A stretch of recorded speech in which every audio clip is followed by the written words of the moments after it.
अंजलि ने एक खतरनाक मिशन को पूरा किया था और अब उसे निकालने के लिए गाड़ी का इंतजार था, लेकिन उसे जल्द ही एहसास हुआ कि जो गाड़ी उसे लेने आने वाली थी वो आई ही नहीं। उसी वक्त उसे समझ आया कि उसका मंगेतर विराट उसे धोखा देकर छोड़ चुका है। अब पकड़े जाने से बचने के लिए अंजलि को सब कुछ दांव पर लगाना पड़ा। पर एक अकेली लड़की कैसे एक ग्रुप से बच सकती है? उसे जल्दी ही एक संकरी गली में घेर लिया गया। अब उसके पास पीछे हटने का कोई रास्ता नहीं था। शुक्र है कि उसके पास 5 साल की ट्रेनिंग थी और वो किसी से कम नहीं थी। कुछ ही देर में अंजलि ने उन पर हावी होना शुरू कर दिया, लेकिन तभी एक चालाक दुश्मन ने उसकी आंखों में कोई केमिकल फेंका जिससे वो कुछ नहीं देख पाई और उसका ध्यान भटक गया। इसी बीच विराट खुद तो भाग निकलने में सफल हो गया, लेकिन उसे पता चला कि उसका छोटा भाई राहुल अंजलि को लेने नहीं गया। गुस्से में विराट ने राहुल को धमकाया, अगर अंजलि को कुछ हुआ तो मैं तुझे नहीं छोड़ूंगा। उधर अंजलि अब भी लड़ रही थी, लेकिन उसकी आंखों की वजह से वो ज्यादा देर तक नहीं टिक पाई और दुश्मन ने उसे पकड़ लिया। एक शख्स ने बंदूक उसकी कनपटी पर रख दी और पूछा, इस मिशन के पीछे कौन है? लेकिन अंजलि ने पहले ही विराट से वादा किया था कि अगर कुछ भी गलत हुआ तो वो कुछ नहीं बताएगी और जान देकर भी राज नहीं खोलेगी। उसने चुपचाप आंखें बंद कर ली और अपनी किस्मत का सामना करने को तैयार हो गई। तभी एक तेज लाइट हुई और वहाँ विराट आ गया। सब गुंडों को धूल चढ़ा दी। जब अंजलि को विराट के घर लाया गया तो उसे तेज बुखार और मतिभ्रम होने लगा। डॉक्टर ने बताया कि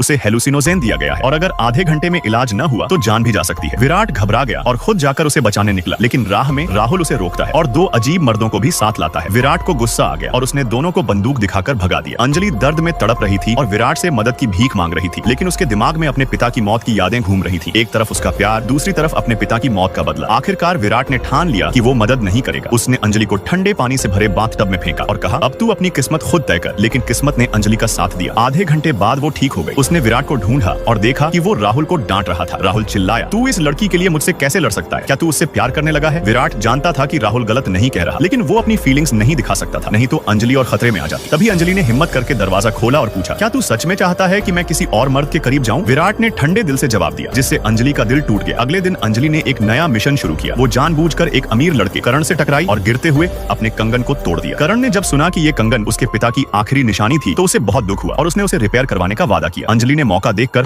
अपना नंबर दिया और बहाना बनाकर निकल गई। करण ने उसे रोका और कहा कि 2 दिन बाद एक पार्टी है और वो चाहता है कि अंजलि उसकी पार्टनर बने और वो उसे इसके लिए पैसे भी देगा। अंजलि मान गई और पार्टी के दिन खूबसूरत ड्रेस पहनकर उसके साथ पहुंची। पार्टी में दोनों की नजदीकियां देखकर विराट को जलन हो गई और वो गुस्से में पार्टी से चला गया, लेकिन तभी एक शूटर ने करण पर गोली चलाई। अंजलि ने बिना सोचे बीच में आकर गोली खुद खा ली। इस बहादुरी की वजह से अंजलि ने करण का पूरा भरोसा जीत लिया। उसी रात करण ने उसे घर में ही रुकने दिया और उसका ख्याल रखा। जैसे ही करण निकला, विराट दौड़ता हुआ आया और अंजलि से सवाल किया, तू ये सब खतरनाक खेल क्यों खेल रही है? अंजलि ने इशारे से उसे चुप करवाया। बाहर से नौकरानी की आवाज आ रही थी, जिसने करण को कॉल करके कहा कि कमरे में कोई अनजान मर्द है। उधर विराट अंजलि को समझा रहा था, मत भूलो कि तुम एक मोहरा हो और मोहरों को इमोशन में नहीं बहना चाहिए। लेकिन अंजलि ने कहा, अगर वो बुरा इंसान नहीं है, अगर वो हर किसी को सम्मान देता है, सच्चा है और प्यार से पेश आता है। विराट गुस्से में बोला, अच्छा वो अच्छा है अंजलि, तुमने मुझे चोट पहुंचाई।